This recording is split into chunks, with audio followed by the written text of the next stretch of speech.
If you got your Bibles today or your devices, you can point them to Leviticus chapter 14. Oh, yes, we are going to Leviticus today. There is gold in them there hills, I'm telling you. You just got to dig for it. And we're going to dig a little bit this morning. Leviticus 14. And we're coming into our last part of this Called series, and we've been talking about how our jobs and our vocations are our ministry and our mission in this world, and about how every single one of us is senior pastor in our world. You believe that this morning? Yeah, God has appointed not just those who work on a church staff or those who are kind of in a church context. Every single one of us are priests. We are ministers, and we are called in the various places that God has positioned us. And you know what I loved a few weeks ago? We put up, we did that Slido thing, and we had the screen fill with all the different jobs that people were doing in the different vocations. And I looked at that and I was inspired because I thought, man, the way that we are touching this world, the way that Jesus is touching this world through us. And we've been getting some great feedback on this series, and it's been really kind of hitting home for people, and that has been super awesome to hear that. And this morning we're kind of finishing up with this series, and I wanted to talk today about a specific thing, and that is dealing with toxic culture or toxic workplaces. I did this message that I'm going to share with you. I did a version of it about 8 or 9 years ago. And when I did it then, I don't feel like, it's always been around, but I don't feel like it was quite as visible or quite as talked about at that point as it is now. But now it's very talked about, and people are very, very aware that in many places in the world today, there are workplaces, there are teams, there are families, there are organizations that can be toxic. And what I want to do today is a little bit more of a teachy sort of a thing, but I'm hoping that today there's going to be some practical stuff that you can take away and to be able to help identify and be able to work through should you find yourself in one of these sorts of situations. And maybe you're sitting here this morning and you've either been in a toxic environment or maybe you're in one right now. I'm not going to ask for a show of hands. I have found myself in them over the years, and I have discovered personally just how difficult it can be, firstly to identify what's happening, and then secondly to figure out what to do. And in one case, for quite a while when I was in a particular environment, I thought the problem was with me. I needed to forgive more. I needed to be more understanding and considerate. I needed to stop asking questions because that's not what team players do. When you have identified a toxic environment, one thing that often starts happening is we start playing a particular song in our head. It goes, should I stay or should I go? We start playing that one around and around in our head because we're in a quandary often. We find if we stay, we think, man, I'm going to continue to get hurt here. But we often do stay because there's certain advantages in staying. Maybe sometimes the pay is really good. Maybe sometimes you get incredible opportunities that you wouldn't get elsewhere. Or the chances of finding another job like this seem kind of really remote. You think, man, I'll never get another opportunity like this. But then you start thinking, well, maybe I should go. But because if I stay, then I'm just keeping the crazy train going here. I'm kind of helping it with my presence. Maybe it's time for me to go. But then the questions start to go, well, what about the people I'm leaving behind? And where will I go to? And what if the people that I'm with badmouth me in the community that I'm in so I can't get a job somewhere else? And these are all the questions that go on in people's minds when they are in toxic environments. And there's all sorts of different environments that we can find ourselves in, but the most toxic are the ones that demand secrecy about what is going on. Abusive situations. If you tell anyone about this, something bad is going to happen to you or to someone that you love. Sometimes even in work situations. If you tell anyone, you're going to be locked out of opportunities. Your credibility is going to go down. You're not going to get to be with the team as the team goes and does stuff. Even in church situations, unfortunately. One of the things that I love in church situations is that many churches have a great culture of honor towards leaders. And that's awesome, and that's right, and that's good. But that in itself can also be used in bad ways. Where it comes to that whole thing of kind of, if you question or if you ask anything or if you disagree or whatever, then you're pushed out, and you're outside of the chain of command and somehow out of God's blessing for your life. And we've got to be super careful around theologies and things like that are around that sort of stuff. Generally, if you can't talk about it, you probably need to. And if you've stayed awake at night battling questions like this, you're probably in a toxic environment right now. And if you're not, and if you haven't had the experience, then take notes this morning, because these things are very common. I pray that you will never find yourself in one of these, but if you do, or if someone that you know does, then you can be there and give them some help and some support. And so what we're going to do this morning is we're going to find an amazing insight into this whole area from the ancient book of Leviticus. And funnily enough, it's in a chapter talking about dealing with mold and mildew in houses. How many know that if mold and mildew are in a house and people are living in the house, the people are more likely to get sick? Yeah? Something that is invisible starts to hurt and starts to have an effect. And so what we're going to do is we're going to pull this into the 21st century today. We're going to move the mold and the mildew off the walls and ceilings of physical houses, and we're going to look for it in the culture and the processes of workplaces. And we're going to read it from the point of view of how to deal with and approach a toxic environment in our workplace, organizations, families, whatever, teams, whatever it is that you're involved in. So Leviticus 14, and we're going to read from verse 35.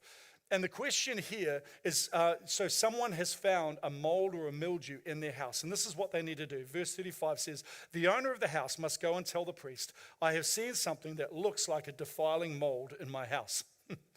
The priest is to order the house be emptied before he goes in to examine the mold, so that nothing in the house will be pronounced unclean. After this, the priest is to go in and inspect the house. He is to examine the mold on the walls, and if it has a greenish or reddish depressions that appear to be deeper than the surface of the wall, the priest shall go out the doorway of the house and close up the house for 7 days. On the seventh day, the priest shall return to inspect the house. If the mold has spread on the walls, he is to order that the contaminated stones be torn out and thrown into an unclean place outside the town. He must have all of the inside walls of the house scraped, and the material that is scraped off dumped into an unclean place outside the town. And then they are to take other stones to replace these and take new clay and plaster the house. Verse 43, if the defiling mold reappears in the house after the stones have been torn out and the house scraped and plastered, the priest is to go and examine it, and if the mold has spread in the house, it is a persistent defiling mold. The house is unclean. It must be torn down, its stones, timbers, and all the plaster, and taken out of the town into an unclean place. So this whole thing was spelt out in detail in the Old Testament because it was important to the health of the Israelites. And you know what? God cared about the places that they lived in. God didn't want his people getting sick. I love that. You know, so he put this in place to keep his people healthy. But for us to pull this into the 21st century, and there is 4 steps here contained within this passage in the process of dealing with a toxic environment. And you know what I think is really interesting is it's not like they saw something in the house and go, oh, there's mold in the house, we need to leave the house straight away, or we need to destroy everything in the house straight away. It wasn't like that at all. There was a process. There were steps to be followed as they walk this one out, and there's steps to be followed for us as well as we work out the process of being able to identify and then work through an environment that we might think is toxic. So step number 1 is this: remove the baggage. Remove the baggage. The very first thing the priest would do was they would come to the house. If there was suspected mold in the house, they would go and get the priest. The priest would come to the house. The first thing he would do is he would clear the house of all of their stuff. Everything that was theirs was taken out of the house. And if you think that you might be dealing with a toxic environment in your workplace or in your organization, what this means, first of all for you, is that you need to deal with your stuff. The things that you're bringing into the environment. We have to start off by doing some self-examination. You know, I had a guy sit in my office once, and this guy just kind of wandered in off the street, and he told me that he had, I think it was something like 9 jobs in 7 years. And every situation that he was in was toxic, and every boss was narcissistic, and he rattled off all of these places. And as he's sitting there going there, I'm sitting there listening to him, and I'm thinking, you know what? I think I know what the problem is here. I don't think it's the workplace. If you feel like you're dealing with a toxic environment, the first step is that we've got to check our own heart. You've got to ask yourself, what baggage am I bringing into this situation? Do I have a short temper? Do people feel like they're walking on eggshells around me? Is my attitude bad? Am I being dishonoring? Is my disorganization putting other people under stress so that they're behaving in a way that's not nice? We have to be first committed to dealing with our stuff. And how do we do that? We do that by enlisting help. You know, the Israelites were bringing a priest, someone outside the situation to help them assess. You know what? I started off this morning, the Bible says that all of us are priests. We're all priests. So here's what we need to do with step one. If you think that you are dealing potentially with a toxic environment, number one, get the counsel of a good Christian friend who knows you well and is prepared to encourage you and support you as well as call you on your stuff. We need that. Get them to pray with the situation about, with you, but also get them to level with you. Is there anything that you might be bringing in to this situation or into this environment? And make a commitment to remove your baggage from the environment, which leads us then to step number two. And step number two is watch and wait. Watch and wait. So what they would do then is they would close up the house for 7 days. No one going in, no one going out. And obviously, I just want to say, this doesn't apply if you're in a place of physical danger or, potential harm. It's not a matter of waiting. You just need to get out. I'm just saying that this morning. If you are in a situation where there is potential harm coming to your life, your first step is to get out of there. Don't watch and wait. Get out, leave. But in all other environments, what this speaks of is a time of not changing anything, dealing with our baggage, and then just letting the environment be for a little while. And it's amazing how often that sometimes it's our attitudes, our perspectives, or our prejudices that can be contributing to the environment, or skewing our perception of what's going on. So they would set a period of time and then take a look at it to see if the mold appeared again. You know what is interesting in life? Sometimes things are one-offs and sometimes they're patterns, eh? And I think it's really important. We've got to have grace for people. Sometimes an environment isn't toxic simply because it's hit a crazy season. Sometimes you get times in workplaces or whatever, and it's busy and it's full on and everyone's a little bit on edge, and you just get a bit of that sort of stuff. And that might just be a one-off. But if it's happening again and again and again, I heard somebody say recently, you can tell a season because a season has a beginning and an end. But if something keeps going, it's not a season, it's a culture. You've got to ask yourself, is this a season or is it a culture? Is this a one-off or is this an ongoing thing? Is this just somebody having a bad day, or is this bad day continuing to a bad week, to a bad month, to a bad year, to a bad decade? So, and then for the watch and wait step, you know what? When people have come to me and talked to me about it, I've literally told them, put a date on the calendar, maybe 3 months, 6 months down the track, and then ask yourself when you get there how you're feeling. Compare it. Don't make a decision right now, but as far as you can down the calendar, put a date on it, and then ask yourself how you're feeling. And this setting of periods of time is so important because, and I'll tell you why, sometimes when people are dealing with abusive people, what will happen is that we'll all go pear-shaped, and then the person kind of goes, you know what, I've had enough, and I'm done, I'm out. And as they're walking out the door, the abusive person will turn around and go, oh, no, and they'll go really nice. And everything will be great, and they'll play the nice game for a while. And so then the person comes back in. And then it all goes pear-shaped again. They start walking out the door, and then they play nicely, and they come back in. And people can go around in these cycles for years and years and years.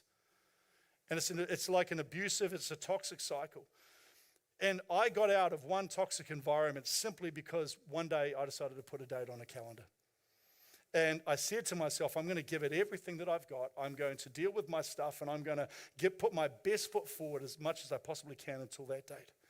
And then at that date, I'm going to have a look. But if I'm still feeling like I'm on the roller coaster when that date comes, I'm going to take it as a sign that this thing isn't changing. And you know what? In that situation, nothing had changed. I was still feeling like that when that date came, and I left. And you know what? It was the best decision I made, 100%. So at the set time, or after the set time, the priest would come back in and see if the mold had spread. And if it hadn't, If there was no more mold, then no worries, they would leave it. But if it had, then they would move to step 3. And step 3 is this: move the stones. Move the stones. If the mold kept spreading, the next step was to take out all of the contaminated stones and replace them with clean stones. And practically what this means for us in terms of a practical step depends on our role within an organization or within a family or within a team or whatever, whether we are a leader or whether we are part of the team. Our role here actually is a little bit different. You see, stones in the Bible can have a number of different representations. Firstly, stones can represent boundaries. In the Bible it says, do not move. In Proverbs it says, do not move an ancient boundary stone. So literally stones can represent boundaries biblically. And many of us aren't in leadership, and we're in environments where sometimes things are happening to us.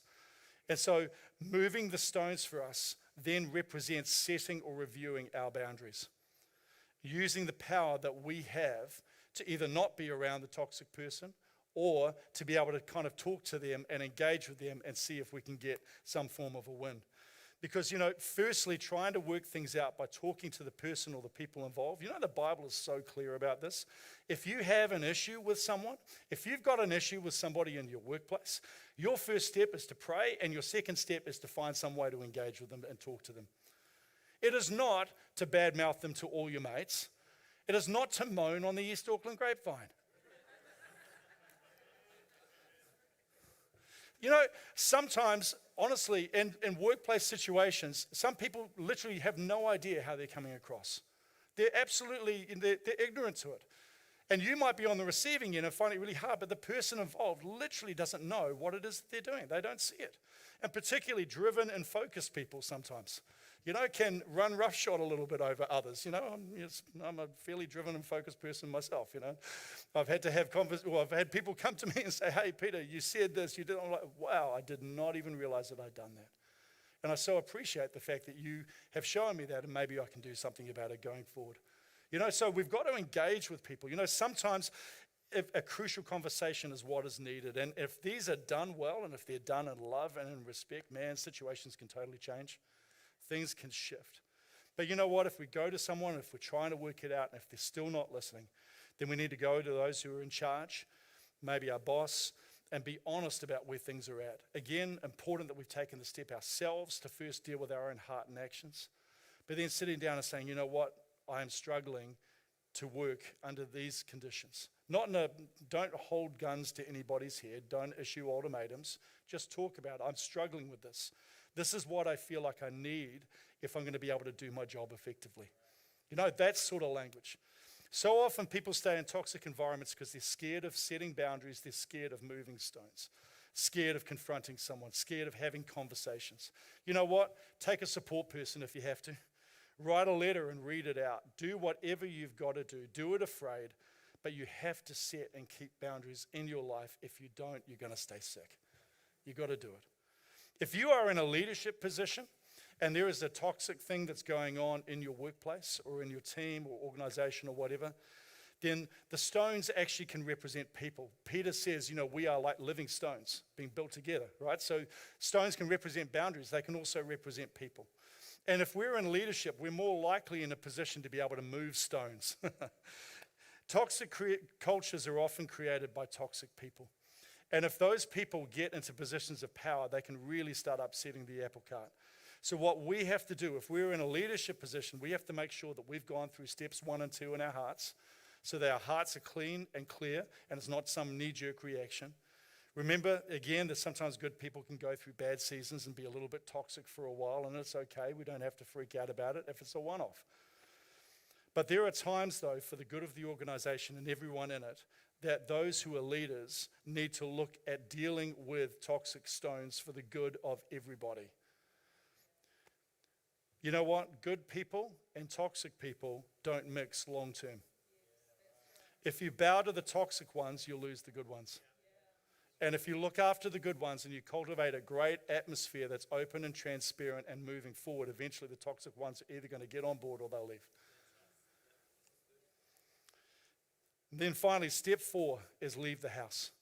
In ancient Israel, if they'd removed the baggage, if they'd shut up the house for a period, if they'd replaced the affected stones, and then if the mold came back again, then there was an issue with the house, and the house actually had to be torn down. Bummer if that was your house. But you know what? My encouragement to you would be this. If you're dealing with an environment and you think this is a toxic environment, if you have enlisted the help of a good friend, if you have dealt with your own attitude, if you have given it time and given it everything, if you have moved people out, or if you have reset boundaries, and if it's still going toxic, at that point, it's probably time to get out. It's probably time to leave. Many Christians operate on the I'll stay unless God tells me to go principle. But I would humbly suggest that if you're in this position, having done everything that I've outlined, if you get to this position, it's possibly more a situation where you'd be saying, God, I'm leaving unless you show me I need to stay. And I need something very strong to stay. Now, obviously, leaving might be an option with a workplace, but it may not be so much if this is going on in a family. Because sometimes there can be toxic environments going on in families. And what is far more likely, if you're dealing with a toxic environment in a family, is that you're going to need to put in some very clear, unshakable, unbreakable boundaries. Because you've got to stay in relationship, you've got to stay connected, but you're going to need some very clear boundaries around your life so that it doesn't start spreading into your life too. And can I just say, from having seen this happen so many times in so many different situations, it is super hard. It is super hard when you're dealing with this in a family situation. You're probably going to shed some tears over it. And you may be made to feel like you are the problem and you are the one doing the wrong thing because you're not prepared to play the game anymore. And if you are in this situation, what I would say is this: you're going to need good support, you're going to need a lot of prayer, and you're going to need constant heart checks to keep your attitude right. Yeah? But you'll need to do it. You'll need to do it. So, if you find yourself in a toxic environment, here's what Leviticus 14 teaches us. Number one, remove the baggage, deal with your stuff. Get your stuff out of the situation. Number two, give it some time. With your stuff out of the situation and your best foot forward. Say, man, I'm going to rock up and I'm going to give this thing everything. I'm going to have a great attitude. I'm just going to forgive everything that moves. And I'm going to move on and see if this thing gets better. Number three, if it's still not getting better, we start to move stones. If you are involved in the organization, maybe that means setting boundaries. If you are a leader in that organization, that may mean moving people or, dealing with teams. And number four, if after all of this it's still happening, then it's probably time then to make a move and to do something about it. Don't you love the Word of God? And isn't it amazing, Who thought that Leviticus could be so insightful? There is gold in Leviticus, I tell you what, man, there really is. But you know what? As I come in for a land this morning, Caitlin, if you would just join me for a second there. As I come in for a land this morning, we're going to hold off bringing the whole band up because I want to do something a little bit different today. I just want to take this moment, though, and just kind of help us set our focus as we are thinking about heading out into our weeks and into the various environments that we're in. A few weeks ago, I talked about Psalm 1, about how we are trees placed by streams of living water, bearing our fruit in season. And then, when we're in that place, everything that we do prospers. And trees are so important for the environment because they are like nature's filters. They breathe in the carbon dioxide. I love this. They breathe in the carbon dioxide and they breathe out fresh oxygen. Don't you love the way that God has created the universe? Yeah. That He's put everything together and He designed trees to be like filters. We're going to suck all the negative stuff out and we're going to just release life everywhere you plant a tree. They change and they bring health to every environment that they're in. And you know what, guys? Every single one of us, we are trees planted by streams of living water in the various situations that we are in. We are the city on a hill. We are the lights on a lampstand, which is what Jordan was speaking about this morning. And you know what? There may be times that we find ourselves with toxic environments and we need to move on from a particular place. And there is times when it is right to move on. But I want to just say and challenge this. There are many times when God will call us to stand in places and pray and contend for a change for the people who are there. Through prayer and through love, we can be part of changing the atmosphere. The world that we live in is the very definition of a toxic environment, amen? Yet, Jesus Christ looked at this world, and he totally could have said, you know what, it's beyond help. Leave it to its demise. But instead, 2,000 years ago, he came, he spoke the truth, he revealed God's kingdom, he demonstrated the love and the peace of heaven, and he brought those who were dead back to life. And I'm one of them. How about you? And you know what? He now calls us to the same mission.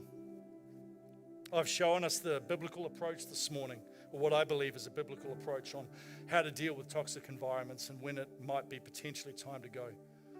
But I want to say this, just to balance it out this morning. You might find that as a follower of Jesus, you may well find that your heavenly commander-in-chief asks you to continue to serve in a difficult environment, because it's somewhere that the kingdom of heaven needs to be seen, and light needs to invade that place, and people in that place need to be brought from death to life. And I'm not asking any of us to, stay in a place that's physically dangerous or anything like that. I'm not saying that at all. But, there is a process and there is a right time potentially to leave. But what I would say is that before you walk out the door, you stop and you turn to the Lord and say, God, what are you saying here? That we hear from heaven, not just hear from our emotions and our feelings. Because if it's not us, then who? If we don't reach them, then who's going to reach them? I believe that God is calling a generation of Christians who will stand and contend for workplaces and families and teams and friendships, to believe that the same God who rose Jesus from the dead is alive and living in us, and that he is moving today, and that God can do more than we could ever ask or imagine.